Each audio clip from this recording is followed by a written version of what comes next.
A ver, me confirman si se puede ver, la presentación.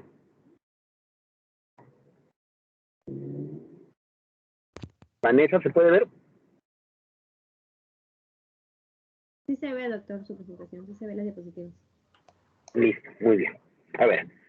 Bueno, jóvenes, el día de hoy el motivo de la reunión o la charla tiene que ver con una disciplina dentro de la medicina como es la nutrición y su interrelación con lo que vendría a ser la cirugía como especialidad médica. Nuestra exposición está basada en las guías clínicas de la Sociedad Europea de Nutrición Enteral y Parenteral. Elaboran ellos cada 2 años guías clínicas de nutrición, no solamente para lo que es la cirugía, sino en general para todas las especialidades. Cada 2 años, por lo general, tienden a renovar sus guías. Está planificado que la versión para América Latina iba a salir el 2019 a 2020, sin embargo, el COVID prácticamente ha variado todo. Las guías clínicas de nutrición, en este caso de la sociedad, inicialmente estaban siendo dirigidas para lo que es los pacientes hospitalizados por COVID y actualmente las últimas guías están dirigidas dirigidas al tratamiento de rehabilitación en los pacientes COVID. Se prevé que para el año 2022 va a salir la nueva guía, ¿no? En la cual, bueno, probablemente no haya muchos cambios y más bien los cambios tengan que ver en cuanto a lo que es el paciente quirúrgico post-COVID, ¿no? Muy bien. A ver, ¿cómo interrelacionamos esta disciplina médica como es la nutrición con esta especialidad médica que es la cirugía? Bueno, en primer lugar, definir la cirugía es un procedimiento diagnóstico o terapéutico que conlleva a una serie de cambios inflamatorios y metabólicos destinados a garantizar la adecuada defensa del organismo. De por sí, el acto quirúrgico en sí, estamos hablando en sí del acto quirúrgico y no de la especialidad, va a constituir un elemento agresor al cuerpo, ¿no? Obviamente, el simple hecho de cortar la piel, de cortar la pared abdominal, va a constituirse en un evento, en un elemento agresor para el cuerpo, en una noxa para el cuerpo. El cuerpo reconoce que hay algo que lo está, digamos que está produciendo daño a nivel de los tejidos. Y eso, obviamente, va a conllevar a una respuesta inflamatoria de nuestro cuerpo. Automáticamente se van a desencadenar una respuesta inflamatoria inicialmente local, ¿no? Para tratar de contrarrestar esa noxa. El cuerpo siempre trata de defenderse, por más anestesiado que esté el paciente, a nivel bioquímico, a nivel molecular, se van a conllevar esta serie de cambios inflamatorios. O sea, de por sí, como acto operatorio, ya la cirugía predispone un gasto de energía, un gasto de nuestra tasa metabólica. De por sí ya la cirugía involucra que el paciente tenga que aprovechar sus reservas energéticas para poder enfrentar este ataque, esta noxa, esta lesión. La nutrición, la OMS la define como aquel procedimiento que conlleva la ingesta de los alimentos en relación con las necesidades dietéticas del organismo. Se conoce como nutrición al proceso biológico a partir del cual el organismo asimila los alimentos y los líquidos necesarios para el crecimiento, funcionamiento y mantenimiento de las funciones vitales. En realidad, nutrición, sinónimo, podríamos decir así, de metabolismo. El metabolismo son todas las series de cambios que ocurren en nuestro cuerpo con la intención de producir nuevos tejidos o eliminar desechos, ¿no? Y dentro de ello, obviamente, está también presente la alimentación, ¿no? Como es el hecho de ingerir y digerir los alimentos. Es decir, el proceso de alimentación es parte del proceso de nutrición, pero no es solamente el proceso de nutrición. Nutrición tiene que ver con los cambios metabólicos que van a ocurrir en el cuerpo, a través del cual todos esos alimentos que han ingresado en nuestro cuerpo se van a procesar y van a generar o una reserva de energía o una energía disponible a utilizar en este momento. En este caso, como la cirugía predispone un gasto de energía, ¿no? Porque este acto quirúrgico, como les señalé, activa el sistema de respuesta inflamatoria y esto conlleva un gasto de energía, la nutrición tiene que estar directamente relacionada con la cirugía. Todo paciente que va a ser operado o va a ser sometido a un acto quirúrgico necesita de una u otra manera estar suplementada nutricionalmente para poder tener éxito en la cirugía, ¿no? En primer lugar, para garantizar que las reservas energéticas del paciente estén vamos a decir aquí, llenas, depletadas, o para que en caso exista un déficit pueda suplementarse ese déficit, pueda corregirse ese déficit y de esta forma conllevar a un adecuado manejo postoperatorio. Como señala la diapositiva, la cirugía predispone a alteraciones en el estado nutricional debidas no solo al procedimiento quirúrgico, es decir, obviamente el gasto de energía que va a conllevar no solamente tiene que ver con el acto quirúrgico. El acto quirúrgico ya predispone un gasto de energía, pero además, si nosotros operamos a un paciente es porque tiene una enfermedad, es porque tiene una patología de base, o porque sospechamos que tiene una patología de base, que tenemos que corregir, que tenemos que diagnosticar y que tenemos que tratar. Y esa patología de base, esa enfermedad ya predispone a alteraciones del estado nutricional, ¿no? Por ejemplo, un paciente con apendicitis es un paciente que el principal síntoma de la apendicitis, aparte del dolor, es la hiporexia. Es un paciente que ha estado en ayuno, es un paciente que no ha comido. Por lo menos sus 2 comidas predecesoras no las ha tomado. O sea, o no ha desayunado y almorzado, o no ha almorzado y cenado para cuando llega a nuestra consulta. Es un paciente que ya, desde el momento en estar con varias horas de ayuno, está utilizando sus reservas energéticas, ¿no? Está utilizando sus reservas energéticas para cumplir su tasa metabólica basal, para cumplir todo eso, la energía que necesita el cuerpo para poder respirar, para poder trasladarse, para poder caminar. Entonces, si encima de eso no está comiendo, encima de eso tiene una enfermedad que le está consumiendo, y además de ello, esa enfermedad requiere un tratamiento quirúrgico, es decir, tenemos que operar a ese paciente, con mayor razón, sus necesidades energéticas van a aumentar mucho más. Es por ello, de allí la importancia de una adecuada intervención nutricional como parte del tratamiento quirúrgico, ¿no? Inclusive en aquellos que aparentemente tengan un buen estado nutricional, ya que la alteración de la situación nutricional por el estrés quirúrgico y la enfermedad crítica será una condicionante para una mala evolución posterior. En los servicios de cirugía, bueno, vamos a hablar específicamente de mi servicio, ¿no? Porque es, digamos, de lo que yo conozco, de lo que yo actúo, de lo que yo he visto. Yo he estado en el Hospital Hipólito Unanue desde que era alumno, desde que era estudiante, desde que era segundo año de la carrera. He venido a visitar las aulas del pabellón del Hospital Hipólito Unanue y sobre todo el pabellón de cirugía, porque era una especialidad que desde siempre me llamaba mucho la atención, ¿no? Y pasaba las rondas con los cirujanos mayores que se conocían en esa época, hoy por supuesto ya retirados, ¿no? Y anteriormente, pues el concepto de nutrición no estaba muy aferrado al contexto o al hecho de tener que ir concatenada con la cirugía, ¿no? Si bien es cierto, pacientes pues trataban de alimentarlos por una vía, no se preocupaban por el ayuno prolongado, ¿no? Generalmente eran pacientes que tenían muchos días previos a la cirugía en ayuna y en el postoperatorio del mismo modo, ¿no?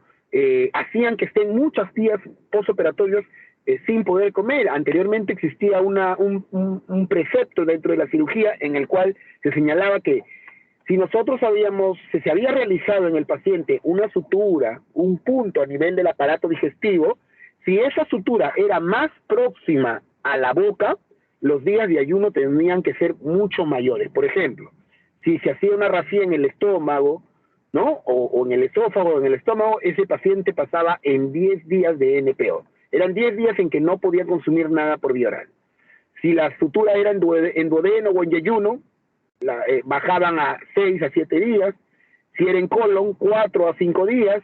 Si era en recto, 3 días, ¿no? Entonces, ese era el concepto. Mientras más cerca a la boca, necesitaba más días de ayuno, ¿no? Porque ese era el concepto, ¿para qué? Para que no se abran las suturas, para que no haya dehiscencia de suturas, de la estomosis, y en fin. Pero eso cambió de un tiempo a esta parte, cuando todos fuimos entendiendo la importancia del aspecto nutricional. Hoy en día nosotros conocemos y sabemos, gracias a los aportes de la Federación Latinoamericana de Nutrición Enteral y Parenteral, que se conoce como FELAMPE, que viene a ser un anexo de la STEN, de la Sociedad Europea de Nutrición Enteral y Parenteral, que un paciente un paciente postquirúrgico, ¿no? Un paciente que ha sido operado, no podemos mantenerlo más de 72 horas en ayuno, porque ese paciente automáticamente entra en un estado de autocatabolismo. O sea, va a generar gasto de su reserva energética, y los tejidos más sensibles son los que van a sufrir más. ¿Y cuáles son los tejidos más sensibles? Obviamente los que hemos tocado, los que hemos operado. Entonces, las suturas, nuestras suturas se van a abrir mientras más tiempo lo mantengamos en ayuno. Por eso es que sí, nosotros consideramos que un paciente necesita, obviamente por razones netamente técnico-quirúrgicas, es decir, porque hemos rapeado un intestino y no podemos hacer que la comida o las secreciones pasen por ahí, tenemos que buscar otra vía de alimentación, pero no dejarlo en ayuno prolongado. Utilizaremos nutrición enteral, utilizaremos nutrición parenteral o algún otro método que nos permita nutrir al paciente, y eso es lo que buscamos como objetivo de esta clase. Rápidamente, datos estadísticos de la nutrición hospitalaria. En 1970, casi la mayoría de estudios en los metaanálisis indicaban que la desnutrición en los hospitales iba del 30 al 50%. Es decir, aproximadamente la mitad de la población hospitalaria presentaba un grado de desnutrición.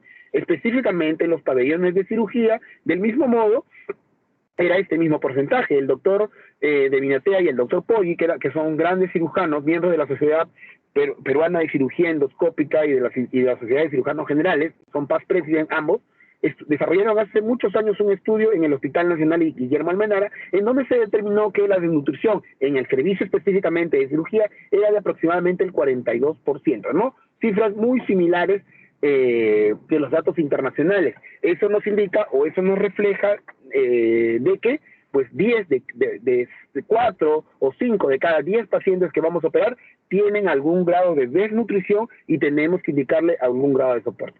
¿Cuáles son las consecuencias de una desnutrición hospitalaria, sobre todo en cirugía?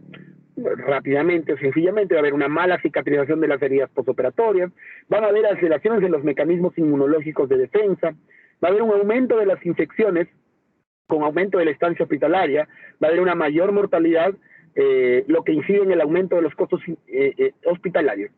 Es por ello, como les dije, que desde hace algunos años, la Federación Latinoamericana de Nutrición Enteral, Parenteral y Enteral, conocida como FELAMPE, organizó una estrategia para tratar de que no solamente los cirujanos, sino los médicos intensivistas, sino los médicos que trabajan con pacientes críticos, los cirujanos plásticos, ¿no? En los cuales, los cirujanos plásticos porque trabajan con grandes quemados, me refiero a ese aspecto, tratar de cambiarnos el chip, vamos a decir así, ¿no? De cambiar el chip a todos y considerar la cirugía, y considerar la nutrición como parte de la base de su tratamiento, ¿no? Y se comenzaron a crear talleres, inicialmente eran talleres gratuitos, ¿no? O bueno, se otorgaban becas y para el día de hoy ya son talleres reconocidos a nivel nacional, que son conocidos como los talleres de terapia nutricional total o los famosos TNT, ¿no? Que se desarrollan 3 veces al año en nuestro país, y también en otros países, me imagino que también con la misma frecuencia,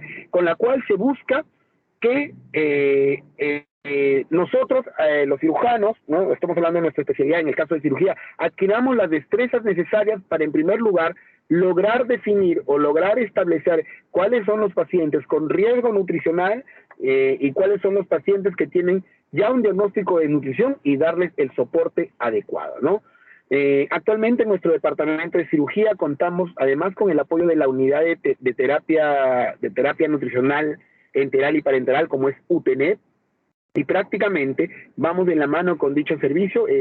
Nosotros pasamos la visita y ellos automáticamente van pasando visita detrás de nosotros con la intención de que los pacientes críticos, sobre todo aquellos en los cuales presentan un grado de desnutrición o riesgo de desnutrición, puedan ser evaluados, valorados y suplementados antes de su cirugía. Rápidamente, ¿cuáles son los principales cambios que van a ocurrir o que van a generar el estado de catabolismo al cual entra el paciente quirúrgico? Como ya dijimos, la cirugía por sí, como acto operatorio y además como medio de diagnóstico y terapéutico para una enfermedad determinada, genera automáticamente la activación del sistema de respuesta inflamatoria. El sistema de respuesta inflamatoria va a responder inicialmente con la liberación de hormonas y citoquinas inflamatorias. Dentro de las citoquinas proinflamatorias tenemos la interleuquina 1, la interleuquina 6, el factor de necrosis tumoral alfa. Dentro de las hormonas proinflamatorias, el glucagón, las catecolaminas, el cortisol, etcétera. Todas estas hormonas y estas citoquinas proinflamatorias tienen una finalidad, tienen un objetivo, y el único objetivo de ellos es lograr generar energía disponible, lograr obtener, energía disponible, ¿no? ¿Y a partir de dónde es que se va a obtener esa energía disponible? A partir de las macromoléculas que componen nuestro cuerpo, como son los lípidos, las proteínas y sobre todo la glucosa, sobre todo los carbohidratos, ¿no? Entonces, automáticamente el glucagón, las catecolaminas, el cortisol, lo que van a hacer es aumentar la glucogenólisis, ¿no? Lo que van a hacer es aumentar los procesos por los cuales las reservas energéticas de glucosa se vayan a romper, el glucógeno hepático se rompe para hacer que al torrente sanguíneo lleguen moléculas de glucosa libre, va a haber una lipólisis, ¿no? Los ácidos grasos, la grasa corporal se va a romper para tener ácidos grasos libres disponibles en el cuerpo y del mismo modo va a haber una proteólisis, ¿no? La proteólisis se va a partir del tejido muscular que del mismo modo busca llevar al torrente sanguíneo aminoácidos esenciales, ¿no? Entonces, ¿con qué intención estas hormonas y estas citoquinas actúan? Su objetivo es generar energía disponible. ¿Y de dónde lo obtienen? A partir de las reservas energéticas de carbohidratos, como es el glucógeno, ¿no? El glucógeno es una reserva de glucosa, los lípidos de la grasa corporal y las proteínas a partir del músculo. De todos estos tres, de estos tres aspectos, probablemente el que tenga mayor repercusión directa con la cirugía es la proteólisis, ¿no? La proteólisis que va a ocurrir, es decir, la pérdida de masa muscular, la pérdida de proteínas para convertirlos en aminoácidos esenciales, lo único que va a generar es que no haya una adecuada síntesis proteicas de reactantes de fase aguda, que no hayan a la adecuada producción de células blancas, de fibroblastos, de colágeno, que no haya una cicatrización adecuada de los tejidos, que nuestras suturas no peguen bien porque no hay proteínas. Entonces, digamos que de estas tres consecuencias que ocurren, la más fatal para el paciente postquirúrgico es la proteólisis. Y lamentablemente es la que más rápido se produce, ¿no? Va a haber una rápida proteólisis. Va a haber un aspecto muy importante en lo que corresponde a la resistencia a la insulina. Normalmente, en todo paciente que va a ser operado, independientemente del hecho que sea diabético o no, siempre va a existir una hiperglicemia, que se le conoce como hiperglicemia postoperatoria. ¿Por qué? Porque obviamente las hormonas de respuesta inflamatoria, ya señalamos, la renina, la adrenalina, el glucagón, etcétera, no solamente van a producir energía disponible, sino también, como hormonas que son, tienen algunos efectos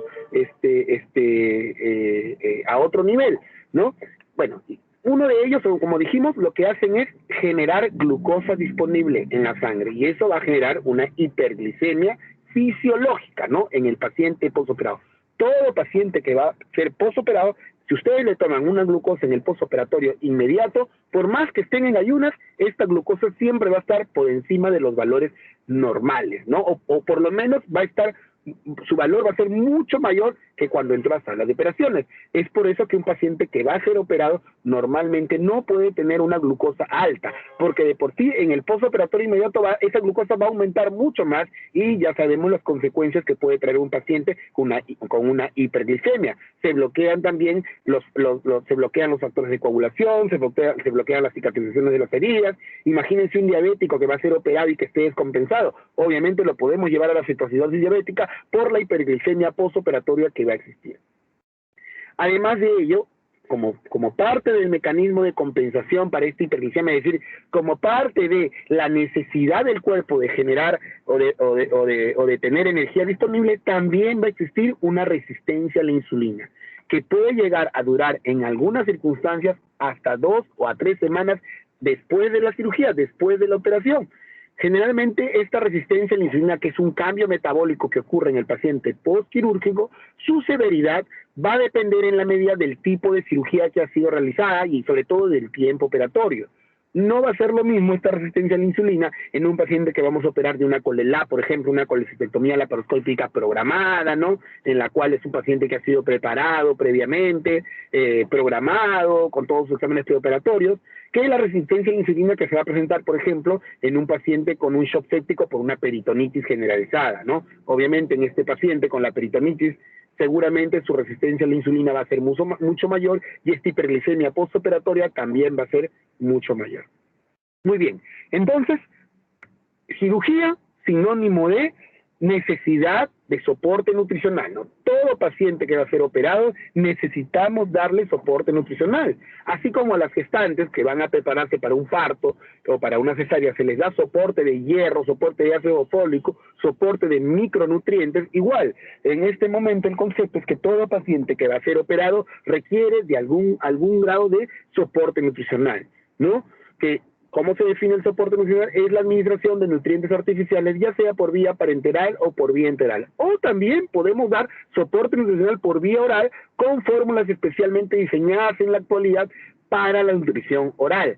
Hace algunos años, la nutrición artificial solo se podía dar por medio de fórmulas enterales o parenterales, pero en la actualidad ya existen fórmulas para adultos que pueden ser dadas por vía oral, para niños también, por ejemplo, los famosos Pediasure o las fórmulas lácteas que reemplazaban a la leche materna cuando las mamás no podían dar de lactar, pues es esencialmente eso. Eso es soporte nutricional. La aplicación de fórmulas con macronutrientes es dar soporte nutricional. El mecanismo del soporte nutricional, el principal objetivo, del soporte nutricional es evitar la depleción de las reservas energéticas y sobre todo reducir al mínimo el catabolismo proteico, evitar esa rápida proteólisis, porque eso es lo que más va a perjudicar al paciente postoperatorio. Objetivo del soporte nutricional: disminuir la incidencia de nutrición calórico-proteica hospitalaria, disminuir la morbimortalidad hospitalaria, mejorar el índice costo-beneficio en el soporte nutricional, garantizar la calidad terapéutica, disminuir la estancia hospitalaria. ¿Qué hacemos para minimizar el estado catabólico entonces? ¿No? O sea, tenemos que darle soporte nutricional, pero no es lo único, ¿no? De por sí, como ya les señalé, tenemos que además reducir el estrés de la cirugía. ¿Y a qué me refiero con el estrés de la cirugía? Ya no me refiero al acto quirúrgico en sí, sino a todos los procesos que llevan el pre, el intra y el postoperatorio. Ejemplo, tenemos un paciente, por ejemplo, se tiene un paciente que llega a la consulta. Normalmente los pacientes que llegan derivados a cirugía, la mayor parte ya vienen con un diagnóstico y vienen simple y llanamente para efectivizar un tratamiento clínico. Nos llega un paciente con el diagnóstico de cáncer de colon derecho, aparentemente no avanzado, y oncología nos indica que el paciente debe ser manejado quirúrgicamente, se le debe hacer la resección tumoral, se le debe hacer la hemicolectomía derecha para poder ofrecerle una tentativa de curación a su problema de cáncer. El paciente llega a la consulta y en ese momento le comunicamos que lamentablemente tiene un cáncer en el colon que debemos operar. Debemos hacer una resección amplia y masiva del colon, pero para ello, como para todo paciente, debemos prepararlo, debemos hacerle su evaluación, debemos realizarlo, desarrollarle sus exámenes preoperatorios y le indicamos las órdenes, le damos las interconsultas respectivas para cardiología, para neumología, etcétera, hasta que para que el paciente pueda completar todo ello y volver a la cirugía. Ese paciente que se va a su casa con esa noticia que tiene un cáncer es un paciente que de por sí entra en un estado o en una fase deprimida. Llega a su casa, no puede comer bien, está estresado, le cuenta a su familia. Es un paciente que, si de por sí por la enfermedad ya no comía muy bien porque de repente tenía cierto grado de suboclusión o subobstrucción intestinal, con la noticia seguramente peor, con el estrés de que va a ser operado, ¿no? Con la noticia que tienen que operarlo es mucho peor. Viene todos los días o de forma interdiaria a realizarse sus exámenes, sus estudios, pasan más o menos 2 semanas donde finalmente ha completado la mayor parte de los estudios y se procede a indicar su hospitalización. Se le hospitaliza días previos porque también tenemos que hacer la preparación del colon. Estamos hablando en un caso hipotético o de lo que antes se hacía, ¿no? Entonces, ese paciente ingresa a un pabellón, se le saca de su casa, donde comía, bueno, pues si bien es cierto, ya no estaba comiendo bien, pero por lo menos comía la comida de casa, en este caso, come o le dan una dieta que se le da a un buen grupo de pacientes, está en un pabellón, compartes ambos un baño, obviamente ese estrés va a ser mucho mayor. Además, 24 horas antes de la cirugía, se le dice que al paciente se le va a preparar el colon, ¿no? Y por lo tanto se le colocan preparados, ¿no? Colutorios preparados para la limpieza del colon, ¿no? el nuliteli, el ácido polietilenglicólico, etcétera. Se le da de beber varios litros de esa solución para que comience a eliminar todas las heces y hasta que finalmente haga heces acuosas transparentes, ¿no? Eso quiere decir que el colon se ha limpiado. De todas maneras, por protocolo, la noche anterior a su cirugía le tienen que colocar una sonda rectal para la colocación de 2 enemas. En la mañana, a las 6 de la mañana, se le despierta muy temprano porque el residente de cirugía tiene que hacerle un lavado gástrico, ¿no? Por lo tanto, colocarle una sonda nasogástrica y hacerle el respectivo lavado gástrico. Y el paciente finalmente a las 8 de la mañana está pasando a centro quirúrgico después de haber estado 24 horas en ayuno, después de haber tomado agua, que lo único que ha hecho es producir una diarrea acuosa, con una sonda rectal, con una sonda nasogástrica, y además sabiendo que tiene cáncer y sabiendo que la ampolla que se le va a colocar para dormirlo puede ser la última, ¿no? Porque puede quizás no despierte. Imagínense si eso no constituye un estrés para el paciente. Por supuesto que va a constituir un estrés para el paciente. Y todo ese estrés también conlleva a una pérdida o a un gasto de energía. Un gasto de energía que incluso puede ser mucho mayor que el gasto físico. Y al paciente que nosotros valoramos como riesgo de desnutrición a su ingreso o antes de su ingreso, para el momento en que entra a sala de operaciones ya es un paciente con una desnutrición establecida. A partir de ello, o a raíz de ello, es que se comenzaron a generar programas con la intención de disminuir el riesgo de la cirugía. Y esos programas, o la aplicación de esos programas, como el programa ERAS, o el programa Fast Track, el problema ERAS, conocido como un mejor despertar después de la cirugía, o una recuperación mejor después de la cirugía, es el programa que la FELAMPE y los talleres del TNT buscan, digamos, que tanto los cirujanos y los anestesiólogos podamos implementar. Y es el objetivo actual, ¿no? Ya nosotros hemos entendido lo que es la nutrición, ya la mayoría de los cirujanos hemos comprendido la importancia de la nutrición y lo aplicamos como parte de nuestra estrategia de tratamiento para todo paciente quirúrgico, pero ahora estos programas van más allá de la nutrición, ¿no? Lo que buscan es reducir el estrés quirúrgico para reducir o disminuir el gasto de las reservas energéticas. ¿Qué comprenden estos programas? El programa ERAS, que es el más conocido, digamos, es el más difundido, sobre todo para todas las patologías, porque el programa Fast Track es específicamente para cirugía colorectal. Comprenden la preparación y la medicación pre y post cirugía, el balance hídrico, la analgesia y técnicas anestésicas, el soporte nutricional y las técnicas de movilización, ¿no? Aquí, en el cuadro que les presento a continuación, son básicamente las principales intervenciones o los principales cambios que se buscan sobre los pacientes que van a ser operados con la intención de disminuir o reducir el estrés quirúrgico, ¿no? Desde el punto de vista netamente nutricional, lo que buscamos es que al paciente se le pueda dar una sobrecarga de carbohidratos previo a la cirugía, incluso hasta 2 horas antes de ser operados. Ya no el famoso ayuno prolongado de 12 horas, 24 horas. Me imagino que ustedes han rotado ya por anestesia, los anestesiólogos lamentablemente hasta el día de hoy siguen con el concepto que el paciente, para que pueda entrar a la sala, tiene que estar como mínimo 8 horas en ayuno, ¿no? Eso ya no existe. El programa o el protocolo ERAS es lo que busca erradicar, ¿no? Y el protocolo ERAS indica que un paciente puede tomar sólidos hasta 6 horas antes y líquidos hasta 2 horas antes. Y lo ideal es que esos líquidos sean azucarados para poder ofrecer una sobrecarga de carbohidratos. ¿Qué pasa si damos esa sobrecarga de carbohidratos? Es decir, si damos esa carga extra de azúcares antes de una cirugía, lo que vamos a hacer es bloquear todas las respuestas metabólicas que buscan obtener glucosa en sangre. Ya no va a haber glucogenólisis, ya no va a haber resistencia a la insulina, o si la hay es mucho menor. Bloqueamos la aparición de la liberación de adrenalina, de renina, de angiotensina, que son hormonas que, si bien es cierto, buscan energía.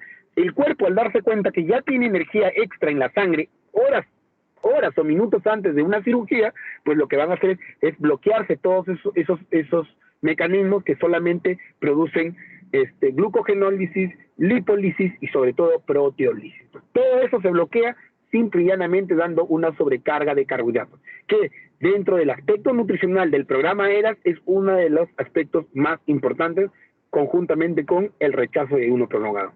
Lo demás está estipulado ahí también, ya el protocolo ERAS prohíbe el uso de sondas, prohíbe el uso de los evacuoles, prohíbe el uso de los locutorios, ¿no? Porque todas esas circunstancias lo que van a generar es mayor estrés en el paciente y mayor gasto de energía.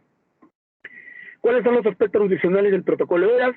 Integrar la nutrición en todo el manejo del paciente, evitar largos periodos de ayuno preoperatorio, restablecer la alimentación oral tan pronto como sea posible, ¿no? En la medida de lo posible, si es posible, horas después de haber sido operados. En la actualidad, los pacientes que son operados de una colelap, de una colecistectomía laparoscópica, les damos de comer, les damos de probar líquidos o tolerancia oral entre 4 o 6 horas, ¿no? El mismo día de la cirugía.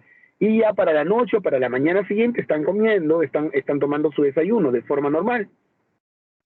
Control metabólico, reducir los factores que exacerban el catabolismo relacionado con el estrés o empeoran la función gastrointestinal, minimizar el uso de agentes paralíticos en el tratamiento ventilatorio ventilatorio en el postoperatorio y movilización temprana para facilitar la síntesis y la función muscular, ¿no? Estos dos últimos aspectos con respecto a el uso de agentes paralíticos, eso sobre todo va para el tema de los anestesiólogos, ¿no? Los anestesiólogos están acostumbrados a que un paciente va a ser operado y ¡fum!, dan relajantes musculares de acción larga. ¿Para qué? Para que lo dejen relajadito y anestesiado al paciente y ellos puedan ir a tomar su desayuno, su famoso cafecito o leer su periódico mientras que el ventilador mecánico hace su trabajo, ¿no?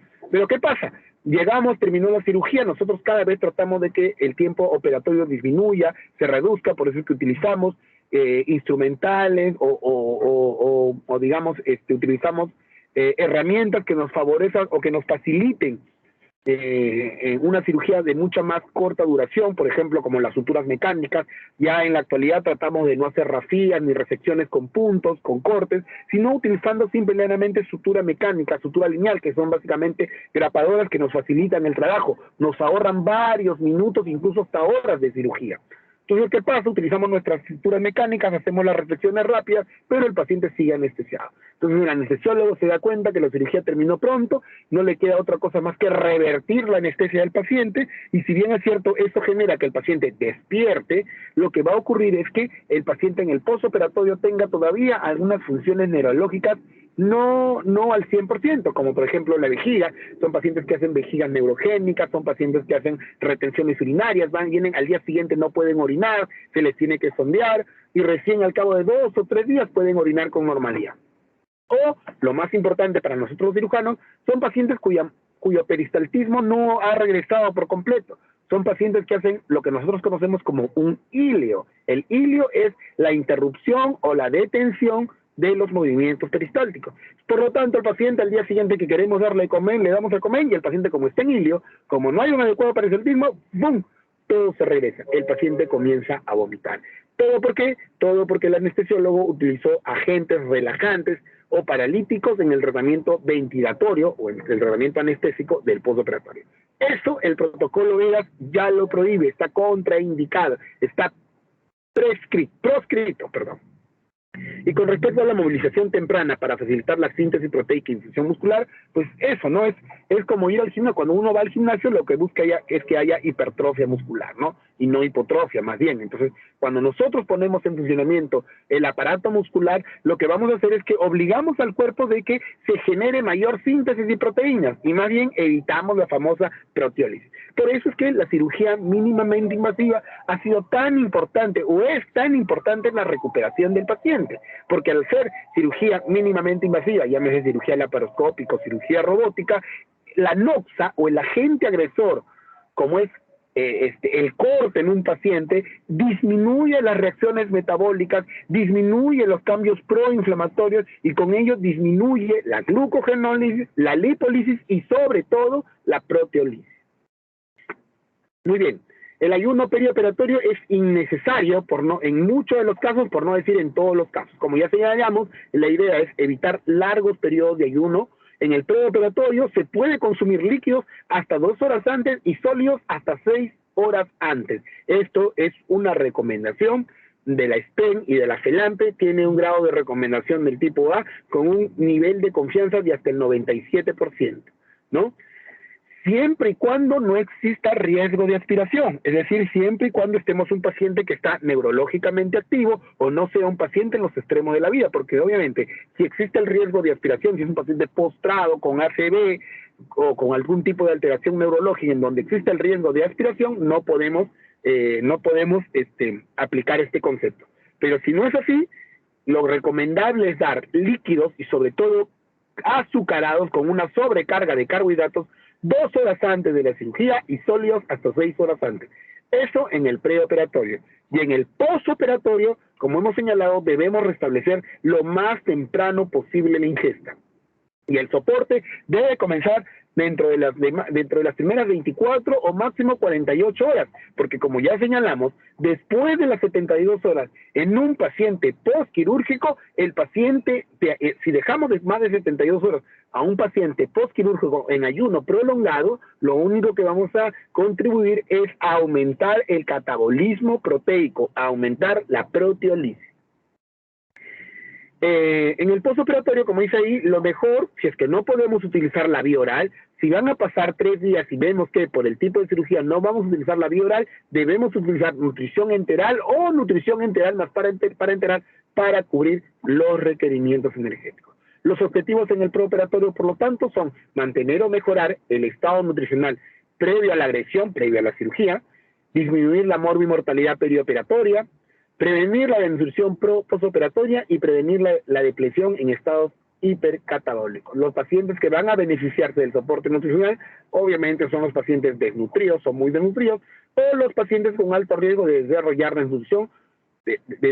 desnutrición, como son los pacientes sobre todo oncológicos, los pacientes adultos mayores, o dependiendo del tipo de cirugía programada, ¿no? Por ejemplo, un paciente al cual vamos a hacer una resección gástrica el día de hoy también por la mañana, hemos operado, por ejemplo, una paciente con un cáncer gástrico, un Borman 4, ya cuando hagamos la clase de cáncer gástrico van a saber que es un Borman 4, una paciente con un tumor grande localizado en el antro del estómago, a quien le hemos hecho una gastrectomía subtotal. Era una paciente que hemos tenido 2 semanas hospitalizada para un tratamiento nutricional preoperatorio con una fórmula inmunomoduladora, con el Inmunex, que no es otra cosa más que una fórmula que además de mejorar la síntesis de proteínas, ofrece nutrientes esenciales que le van a permitir mejorar su estado inmunológico frente a la cirugía. El protocolo en este tipo de pacientes oncológicos indica que debemos darle o debemos suplementarlo con fórmulas inmunomoduladoras 7 días antes y continuar esta suplementación 7 días después. En total, 14 días con fórmula inmunomoduladora. Muy bien. Entonces, ¿cuándo dar soporte nutricional? En primer lugar, debemos evaluar el estado nutricional antes y después de una cirugía mayor y también en una cirugía menor. Ojo, tanto en una cirugía mayor como en una cirugía menor debemos estar obligados a hacer una valoración del estado nutricional. ¿A quiénes vamos a darle soporte nutricional? Obviamente indicados en el preoperatorio a pacientes desnutridos o con riesgo de nutricional. O además, si en aquellos pacientes que están bien nutridos en el preoperatorio, pero nosotros sabemos que van a pasar un ayuno perioperatorio, es decir, que lo vamos a tener sin comer por varios días. Si se espera que la ingesta no alcance al menos el 50% de sus requerimientos en los 7 días, también debemos darle soporte nutricional. Por ejemplo, un paciente anciano, adulto mayor, que de por sí hace ilios postoperatorios prolongados, en el cual no hemos hecho una cirugía compleja, pero sabemos de que ese paciente va a comenzar a tolerar de a poquito, ¿no? Entonces, al segundo día recién le vamos a dar líquidos, al tercer día un poquito de dieta, al cuarto día va avanzando, pero a los 7 días no llega a cubrir sus requerimientos energéticos. Por lo tanto, a ese paciente también está indicado darle soporte nutricional. Muy bien, entonces para ello debemos hacer una valoración del estado nutricional del paciente. Debemos saber qué paciente tiene riesgo de desnutrición y qué paciente no. Y en función a ello se han creado varias escalas o varias formas clínicas de cómo determinar que un paciente está desnutrido o en riesgo de nutrición. Una de las escalas más conocidas es el índice de riesgo nutricional, que hasta hace muchos años era la más utilizada. Era un simple cuestionario de 4 preguntas en las cuales nosotros nos basábamos en datos clínicos para determinar el estado de desnutrición del paciente, ¿no? Uno de ellos, determinar el estado el índice de masa corporal, ¿no? Ya sabemos que el índice de masa corporal es la fórmula o la ecuación que sale del resultado del peso sobre la talla al cuadrado.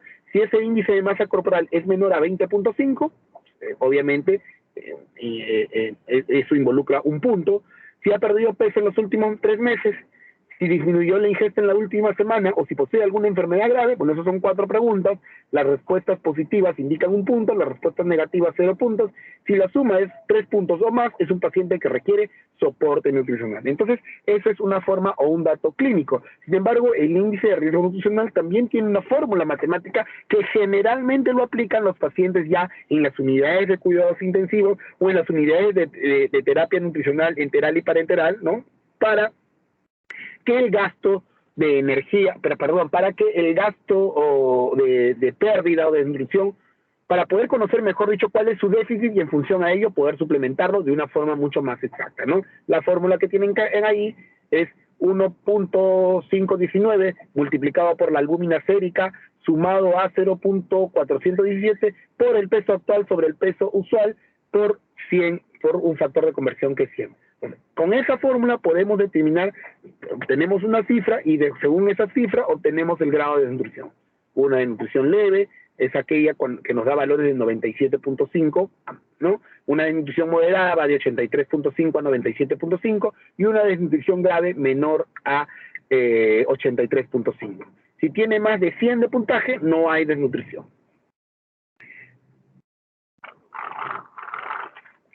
Perdonen un poquito para la garganta que está que se me seca. Otro índice para poder realizar una valoración del aspecto nutricional es el índice de valoración global subjetiva. La evaluación clínica o valoración global subjetiva es el método más antiguo, múltiple y de menor costo, utilizado para hacer una evaluación nutricional. En la actualidad se ha demostrado que tiene una adecuada correlación con la valoración objetiva que puede ser aplicada con tan alto grado de concordancia y exactitud como dichas pruebas. Es por ello que la FELAMPE es la que principalmente pone o busca que pongamos en práctica en la mayor cantidad de hospitales. Dentro del TNT, dentro de los talleres de terapia nutricional total que se dictan 3 veces por año en nuestro país, la herramienta que la FELAMPE propone como herramienta clínica para el diagnóstico nutricional es el cuestionario de valoración global subjetiva, que la FELAMPE lo que busca es que este cuestionario de valoración global subjetiva que les presento a continuación sea parte de las historias clínicas. De momento lo realizan los nutricionistas, pero no creo que pase mucho tiempo para que ya los internos de medicina y los residentes de cirugía la apliquen absolutamente en todos los pacientes, ¿no? Es un cuestionario sencillo, fácil, en los cuales en la primera parte, en la parte A, lo único que se buscan es, por medio de la historia clínica, de determinar datos que busquen desnutrición. La parte B es por medio del examen físico, ¿no? Básicamente lo que es el pliegue cutáneo, la pérdida de grasa subcutánea, la atrofia muscular. Y en la parte C, básicamente, se hace la calificación en función a los datos obtenidos, se les da un puntaje y en función a ese puntaje se le da una categoría, ¿no? La categoría B es riesgo de desnutrición y la categoría C es desnutrido, moderado, severo. Muy bien. Regresando a la pregunta, ¿qué pacientes se van a beneficiar del soporte nutricional prequirúrgico? Los pacientes con elevado riesgo nutricional deberían recibir un tratamiento nutricional precirugía. O sea, todo aquel paciente con riesgo de nutricional o desnutrido tienen que recibir soporte nutricional antes de la cirugía. Y eso, si por más, digamos, por más que ya tengamos, no sé, los materiales, por más que un paciente ya tenga sus materiales, ya tenga sus preoperatorios completos, ya esté listo para una cirugía electiva, si no cumple un adecuado diagnóstico nutricional, no debería ser operado. Deberíamos incluso hasta posponer la cirugía hasta garantizar que el paciente ha sido suplementado de forma adecuada, ¿no? Normalmente se supone que una adecuada suplementación nutricional perioperatoria puede ir desde los 7 a los 14 días. Y eso lo hace o eso lo valora cada protocolo hospitalario. En el caso de nosotros, por ejemplo, en nuestro hospital, los pacientes oncológicos, sobre todo, que son los que generalmente le hacemos suplementación nutricional de forma rutinaria, tienen 7 días previos a su cirugía de forma obligatoria suplementación nutricional con fórmula inmunomoduladora y 7 días posteriores también hasta completar un margen perioperatorio de 14 días. Muy bien.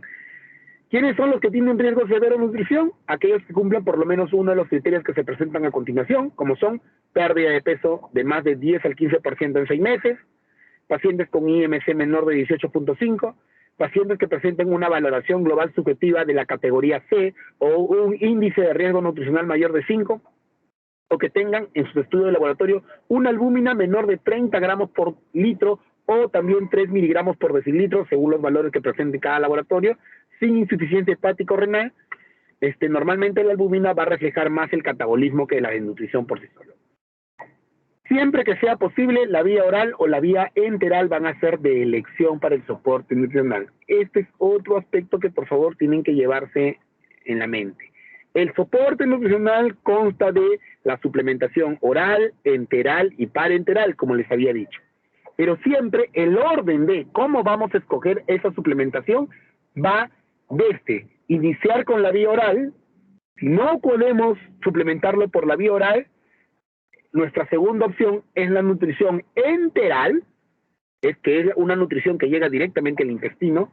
Y si no podemos utilizar la nutrición enteral, nuestro último recurso o nuestra última opción es la nutrición parenteral, que no es otra cosa más que la suplementación de nutrientes a través de el ingreso de estos nutrientes directamente a una vena, directamente al torrente sanguíneo. ¿Es útil la preparación metabólica con los hidratos de carbono en el proceso operatorio? Y hemos dicho que sí. La sobrecarga de carbohidratos horas previas a la cirugía, lo que hace es bloquear los mecanismos metabólicos, bloquear los mecanismos de respuesta inflamatoria que buscan obtener energía o calorías o glucosa tomando nuestras reservas, ¿no? Todos esos mecanismos se bloquean si nosotros damos una sobrecarga de carbohidratos 2 horas previas a la cirugía. Ayuda además a disminuir la resistencia a la insulina y por lo tanto disminuir la estancia hospitalaria, ¿no? Una buena fórmula, una buena dosis, dar 800 mililitros de una bebida de hidratos de carbono en la noche anterior y 400 mililitros antes de la cirugía. ¿Cuánto tiempo? 2 horas antes. Es decir, esencialmente dar 2 vasos o 1,5 vasos de agua azucarada. Eso no se puede dar en diabéticos mal controlados, sobre todo si tienen o desarrollan gastroparesis.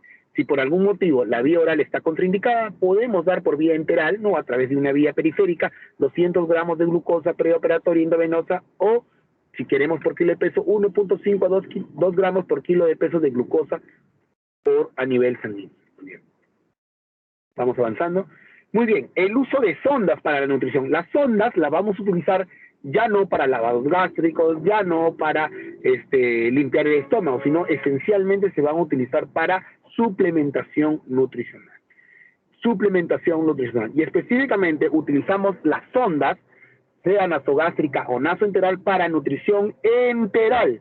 Es decir, cuando vamos a aplicar fórmulas que van a suplementar al paciente y que van a llegar directamente al intestino. Directamente al intestino. Es decir, vamos a bypasear la primera fase de la digestión, que es la boca, ¿no? En la boca se produce o se inicia la digestión porque ahí entra a fallar la amilasa salival y ahí comienzan a digerirse ciertos carbohidratos, bypaseamos el tema del estómago, etcétera. Eso lo hacemos cuando necesitamos que el paciente se nutra más rápidamente y con el menor esfuerzo posible. Porque del mismo hecho de la digestión de por sí también produce gasto de energía. Cuando nosotros masticamos un producto, gastamos energía. Entonces, la nutrición enteral lo que busca es ofrecer energía líquida, digamos, energía sin gasto. Si nosotros damos un suplemento por vía oral, ese hecho de deglutir hace que el paciente pierda energía. Pero si nosotros hacemos de que esa fórmula llegue directamente al intestino, ahorramos un poco de energía, ya que el paciente no va a masticar, no va a deglutir, el estómago no se va a mover. Entonces, eso es lo que busca, ese es el beneficio extra, digamos, que tiene la nutrición enteral. Bueno, entonces, ¿en quiénes utilizamos las sondas? En los pacientes que vamos a suplementar, sobre todo por vía enteral. Generalmente la utilizamos cuando estas fórmulas son de muy alta osmolaridad y no van a ser toleradas por vía oral. Por ejemplo, el Immunex. El Immunex es una fórmula inmunomoduladora. Vamos a ver al final de la clase, ¿no? Ahora en un ratito más, qué son las fórmulas inmunomoduladoras, ¿no? Una de ellas es el Immunex, que lo damos en los pacientes con cáncer o los pacientes que requiramos suplementarlo desde el punto de vista inmunológico. Esta fórmula es como una leche, pero que no se puede dar por vía oral. Si uno la consume, en primer lugar, el sabor es demasiado metálico, es insoportable, y si la damos directamente, la podemos vomitar, ¿no? Por el tipo de sabor. Entonces, normalmente estas fórmulas inmunomoduladoras se dan a través de sondas nasoorales, nasogástricas o nasoenterales, y casi siempre 5 a 7 días antes de una cirugía, ¿no? En el postoperatorio también la vamos a emplear, sobre todo a los pacientes que igual requeramos suplementarlos porque van a requerir o que van a estar en un ayuno prolongado por vía oral. Entonces, como sabemos que van a estar muchos días sin comer o no van a completar sus requerimientos, en ese tipo de pacientes debemos darle o les damos nutrición por sonda. Perdón. En el postoperatorio, bueno, en el postoperatorio del mismo modo, ¿cuándo es que vamos a dar soporte artificial nutricional? Como dijimos, si la ingesta oral perioperatoria está contraindicada mayor de 7 días, en realidad el TNT nos dice que eso es más de 3 días. Si ya más de 3 días no vamos a poder darle comer, debemos darle soporte nutricional, o si la ingesta oral va a tener o va a ofrecer un menos del 60% de aporte durante aproximadamente 10 días o menos del 50% durante los 7 días. Igual, siempre el orden en el cual vamos a escoger el soporte nutricional es oral, enteral y parenteral. Ese es el orden. En este caso, en el postoperatorio, que no vamos a poder utilizar la nutrición oral, el tipo de soporte de elección es la nutrición enteral, o en su defecto, una combinación de la nutrición enteral y parenteral como primera opción. La nutrición parenteral por sí sola, solita, ¿no? Es decir, sin nutrición enteral, en pacientes solamente se da en pacientes con complicaciones postoperatorias que alteran la función gastrointestinal y que no pueden recibir ni absorber cantidades adecuadas de alimentación por vía oral y parenteral. La nutrición parenteral solamente la vamos a utilizar cuando no podamos utilizar ni la vía oral ni la vía enteral. Es necesario interrumpir la vía oral tras la cirugía. En general, lo ideal es poder mantener la ingesta oral sin interrupciones. Sin embargo, existen algunos tipos de cirugías como las resecciones gástricas masivas, las resecciones intestinales, las anastomosis, que restringen desde el punto de vista técnico quirúrgico la ingesta oral, ¿no? Es decir, si nosotros le damos de comer a un paciente, lo único que vamos a hacer, así le demos poquito, obviamente vamos a estimular las secreciones, va a haber mayor cantidad de bilis, ¿no? Tenemos 1 litro, 1200 centímetros cúbicos de bilis, o sea, 1 litro 200 de bilis, 1 litro 200 de secreción pancreática, secreción gástrica. Entonces todo eso va a pasar a través de nuestra anastomosis, de nuestra racía, va a aumentar la presión y pueden haber fugas o filtraciones. Entonces, desde el punto de vista técnico, no podemos iniciar la vía oral con precocidad, pero solamente en ciertas circunstancias. ¿Quiénes se benefician con la nutrición enteral precoz? La nutrición enteral precoz por sonda estaría indicada cuando no se puede iniciar la nutrición oral o cuando la ingesta oral no sea suficiente, como ya lo habíamos señalado anteriormente. ¿Y qué tipo de fórmula vamos a utilizar? En la mayoría de los casos, una fórmula estándar. ¿Y qué es una fórmula estándar? Ahorita más adelante vamos a ver eso. Como ya dijimos, ¿cómo vamos a realizar la nutrición enteral? La nutrición enteral se realiza a través de sondas, ¿no? Que puede ser sonda nasogástrica o puede ser sonda nasoyeyunal. La sonda nasogástrica es aquella sondita que entra por la nariz y llega solamente hasta el estómago, ¿no? En realidad tiene la limitante de que, si bien es cierto, bypasea la boca y el esófago como parte de la digestión, no llega a bypassear, no llega directamente al intestino, es decir, el estómago tiene que hacer el efecto propulsivo de la fórmula hacia el intestino, que es donde se van a digerir. Entonces, por completo, no bypassea y no ahorra energía. Son las sondas nasoenterales, que son los que están ahí a continuación, que vemos, la que tiene la señora, que son sondas mucho más delgaditas, mucho más finitas, y también mucho más largas, ¿no? Que lo que hacen es llegar, como está en la foto en el gráfico de la persona ahí, que van a llegar hasta el intestino delgado, que es la zona donde se absorben los nutrientes. Entonces, a través de esta manguerita que entra por la nariz, le conectamos una bolsita con nutrición artificial, con una fórmula, por donde a través de un goteo vamos a iniciar la nutrición durante todo el día, y esta fórmula va directamente a ingerirse en el intestino. El paciente no va a hacer el esfuerzo de ingerir, de masticar, no, el estómago no va a hacer el esfuerzo de propulsar los alimentos y por lo tanto se va a ahorrar energía, ¿no?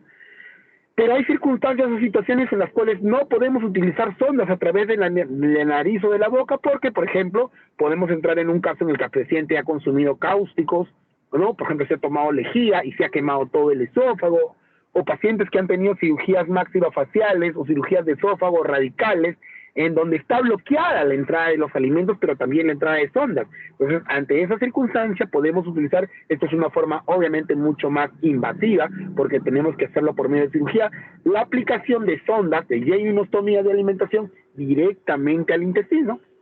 Como pueden ver en la fotografía de la izquierda, ¿no? Por la paroscopía, cogemos un intestino y directamente la sonda entra a través de la pared abdominal, como se ve en la fotografía de la derecha, y automáticamente pues se reconecta directamente al intestino. Entonces, a través de la pared colocamos una fórmula conectada a esa sonda por donde el paciente se va a alimentar, ¿no? Incluso en caso de, por ejemplo, cáncer de esófago severo o cáncer gástrico ya inoperables, son pacientes que saben que las últimas semanas o meses de su vida tienen que nutrirse a través de esa vía. Esas son cirugías con mayor riesgo de nutrición. Vamos a avanzar para ver el tema del soporte. Muy bien. Entonces, el paciente necesita soporte nutricional. Ya sabemos que el paciente necesita soporte nutricional. ¿Y ahora qué hacemos? Debemos definir las características de dicho soporte. En primer lugar, determinar cuáles son las necesidades energéticas del paciente. Ya sabemos que el paciente tiene un déficit.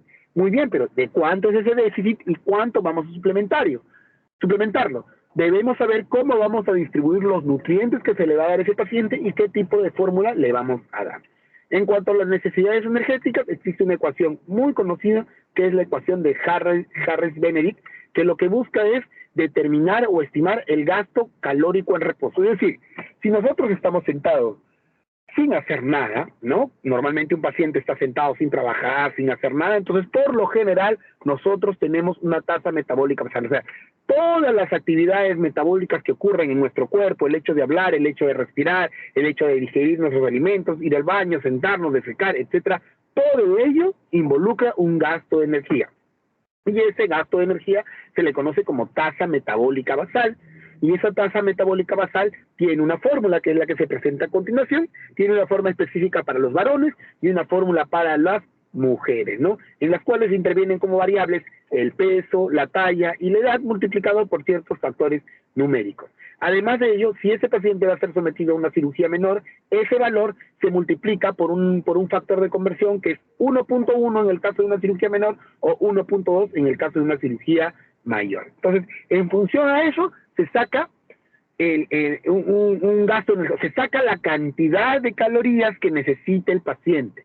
En función a eso se saca la cantidad de calorías que necesita el paciente. Pero,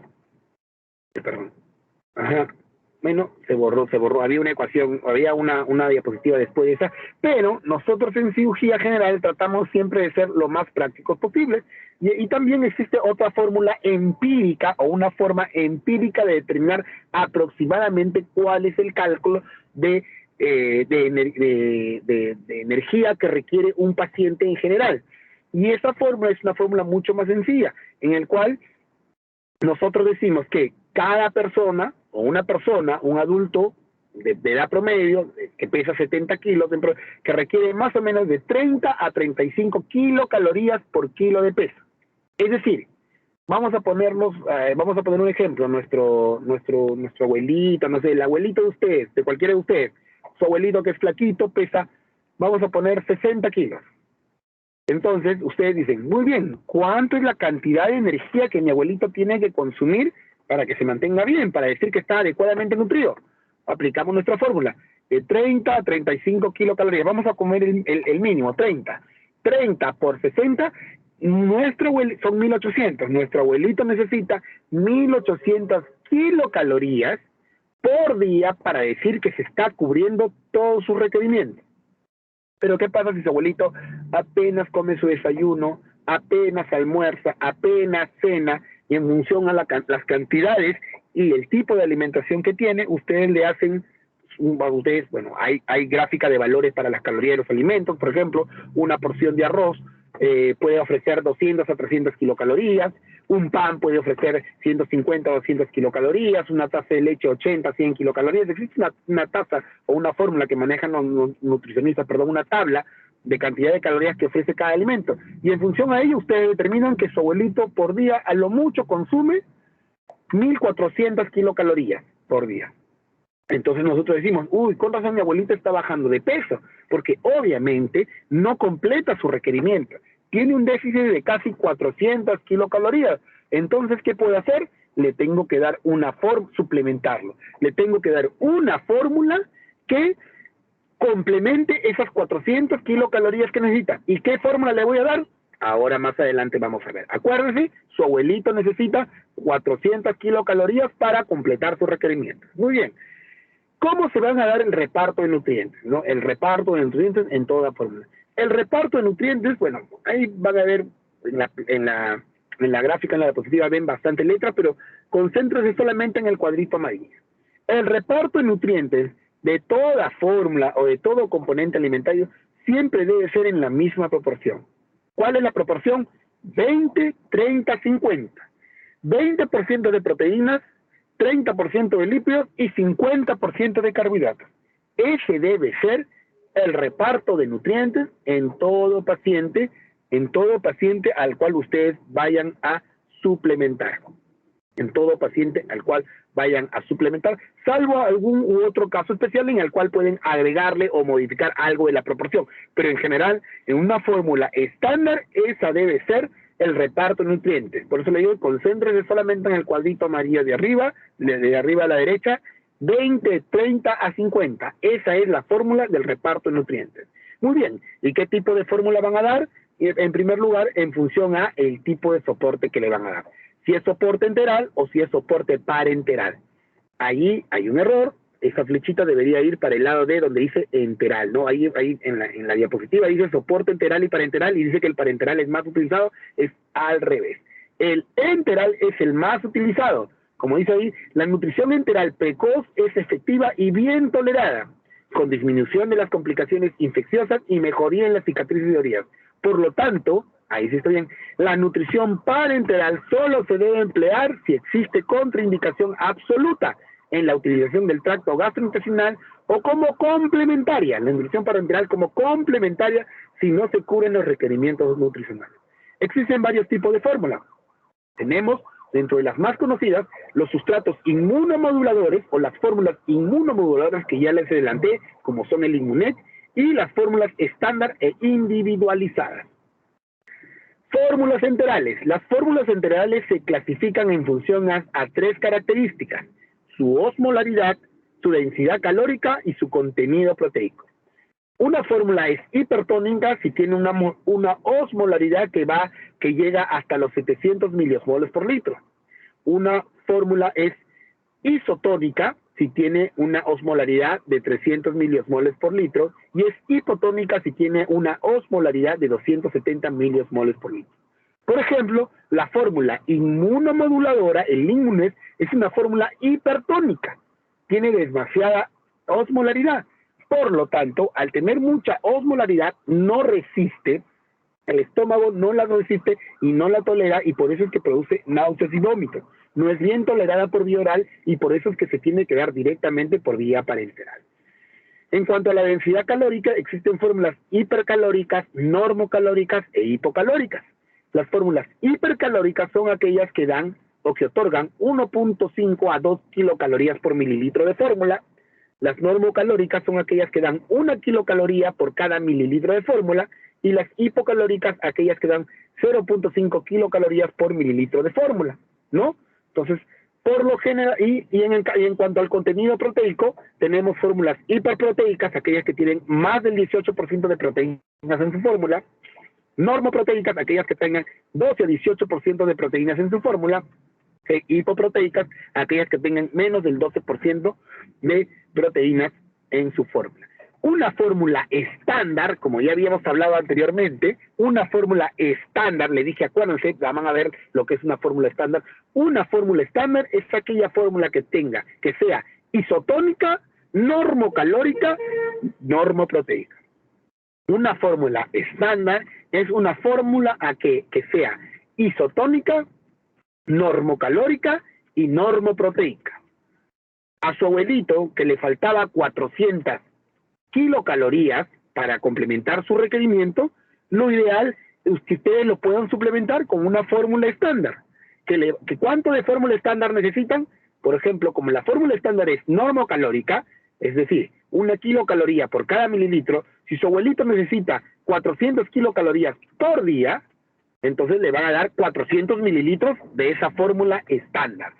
Dándole 400 mililitros de esa fórmula estándar, ustedes están completando el requerimiento energético de su abuelito y va a dejar de bajar de peso.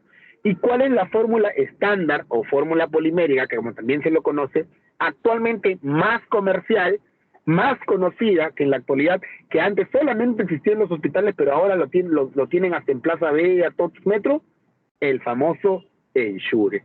Si su abuelito tiene un déficit de 400 kilocalorías, ustedes le dan 400 mililitros de Ensure, ¿no? Generalmente las botellitas de Ensure vienen de botellitas de 200 mililitros, entonces le pueden dar 2 botellitas, una botellita media mañana y una botellita media tarde, o en polvo también, ¿no? Diluyen en polvo, igual lo pueden repartir en 2 dosis de 200 mililitros, ¿no? Y con eso complementan el requerimiento o el gasto de energía de su abuelito.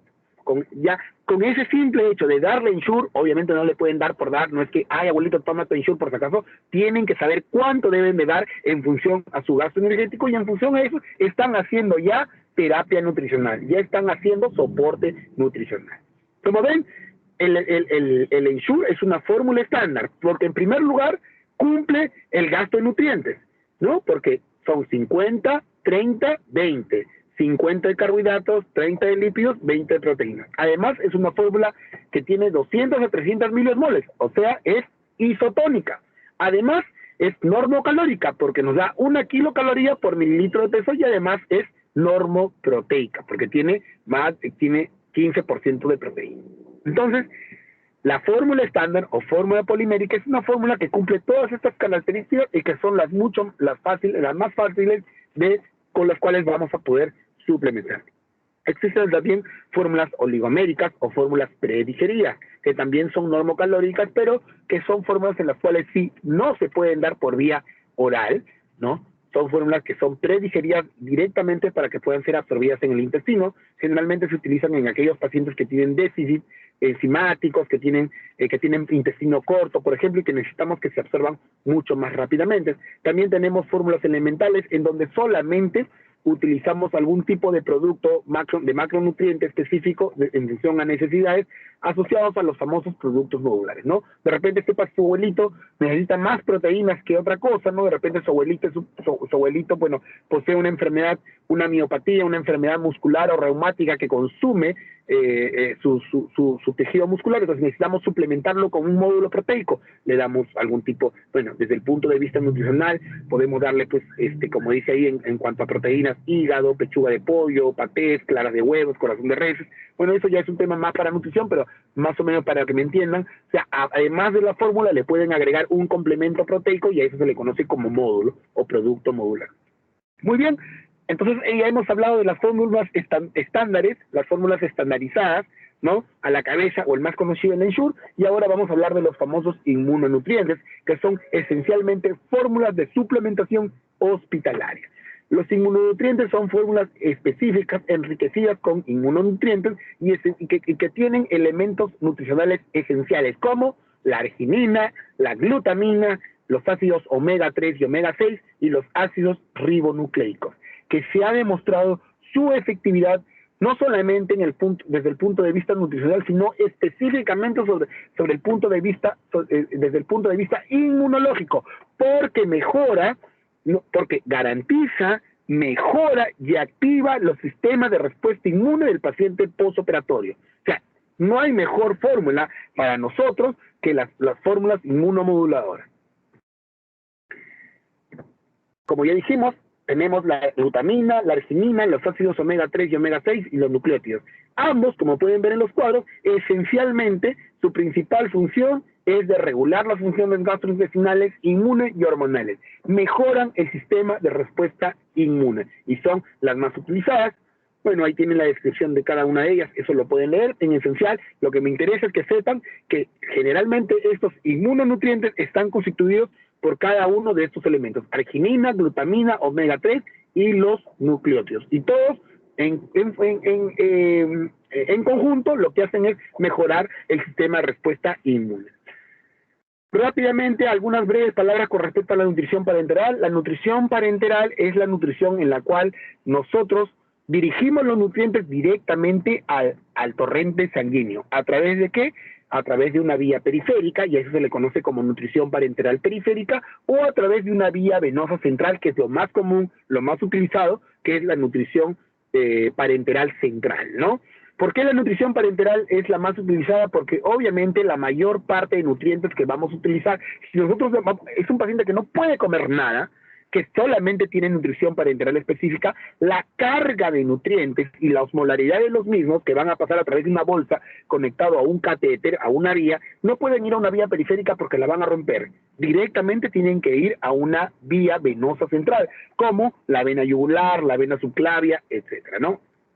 Generalmente reservamos esta vía de alimentación solamente para pacientes en quienes no se va a poder utilizar la vía oral ni tampoco la vía oral, ¿no? Básicamente en quienes está indicado cada uno de los tipos de nutrición, ¿no? En general, casi siempre vamos a poder utilizar la nutrición enteral, sea por ileostomía, por sonda nasogástrica, por sonda orogástrica, y la nutrición parenteral prácticamente de forma exclusiva como complemento en las esofagectomías, en las gastrectomías, en las fístulas proximales, en la cirugía pancreática, y prácticamente la nutrición parenteral está destinada a los pacientes con síndromes de intestino corto, en los cuales, debido a la pequeña cantidad de intestino que le quedan, menos de 60 o 80 centímetros, no van a completar sus requerimientos y son pacientes tributarios de NPT o nutrición parenteral para toda la vida. Muy bien, en conclusiones, bueno, de 10 pacientes, 5 o 6 no van a necesitar soporte nutricional, ¿no? Felizmente la mayoría no van a necesitar soporte nutricional. Un buen estado nutricional perioperatorio disminuye las complicaciones, el tiempo de ingreso y mejora la recuperación. Debemos identificar pacientes y cirugías con mayor riesgo nutricional y siempre que sea posible, debemos recurrir a la nutrición enteral en la medida de lo posible. Es indudable los beneficios de un adecuado estado nutricional en el paciente quirúrgico, ya que disminuye la mortalidad, la morbilidad y la estancia hospitalaria, reduciendo los costos y aumentando la calidad de vida, por lo que el abordaje nutricional debe estar presente en el proceso de tratamiento quirúrgico del paciente desde la planificación, la cirugía, el postoperatorio y el alta. Muy bien. Chicos, no sé si tenemos alguna pregunta, alguna duda, algo que deseen acotar.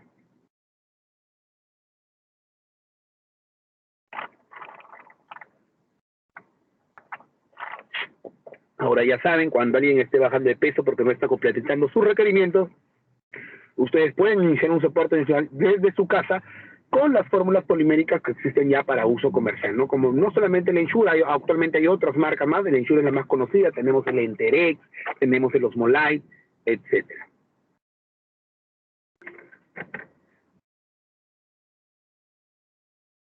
Dudas, preguntas, consultas. Si no hay dudas, preguntas, vamos a llamar lista para cerrar la clase. Ailín Ortega. Presente, doctor. Presente, Ortega. Ya, ok. Vanessa Palomino. Presente, doctor. Muy bien. José Palomino. Presente, doctor. Karen Parencorvo. Presente, doctor. Cristian Párraga. Presente, doctor. Cristian Párraga. Presente, doctor. Ah, ya, muy bajito habla. Adela Pasapira. Presente, doctor. John Pérez. Presente, doctor. Félix Prado. Presente, doctor. Stephanie Pumahuanca. Presente, doctor. Y Lilibet Quispe. Presente, doctor. Muy bien, espero que les haya servido la clase. Yo ahora, de todas maneras, en el transcurso de hoy o mañana, le voy a pasar la clase a mi alumna, a Vanessa, para que lo pueda repartir entre todos ustedes y puedan estudiar. esencialmente yo las preguntas de examen que les envío en el balotario al doctor Sotelo siempre son de mis clases. No porque trato de que en mis clases, en mis expositivas, ustedes van a leer, como les digo, de nutrición hay un montón en la mayoría de textos y los libros. Lo que yo les traigo es lo que me interesa que ustedes puedan aprender, lo que creo que se les debe quedar grabado en la mente. Ustedes obviamente no van a ser nutricionistas ni tampoco cirujanos, pero la idea es que por lo menos como médicos generales entiendan cuáles son los procesos que nosotros manejamos en nuestra especialidad. Muy bien, si no hay más preguntas o consultas, estamos quedando que el seminario, según lo coordinado con la delegada, va a ser el día lunes. El horario me imagino que será por la tarde, después de técnicas, no sé, a partir de las 6:30, 7 calculo. Stephanie, ¿sí así es? Sí, doctor, puede ser 7:15, podemos estar empezando, por favor. Ok, no hay problema. Entonces igual me lo vas confirmando el mismo lunes por la tarde. ¿Ok? Sí, doctor. Muchas gracias, doctor. Listo. Vanessa, coordinamos el lunes para la práctica. Si no me equivoco, creo que nos toca salir en San Marcos. Ya, doctor. Listo. Muy Gracias. bien, chicos.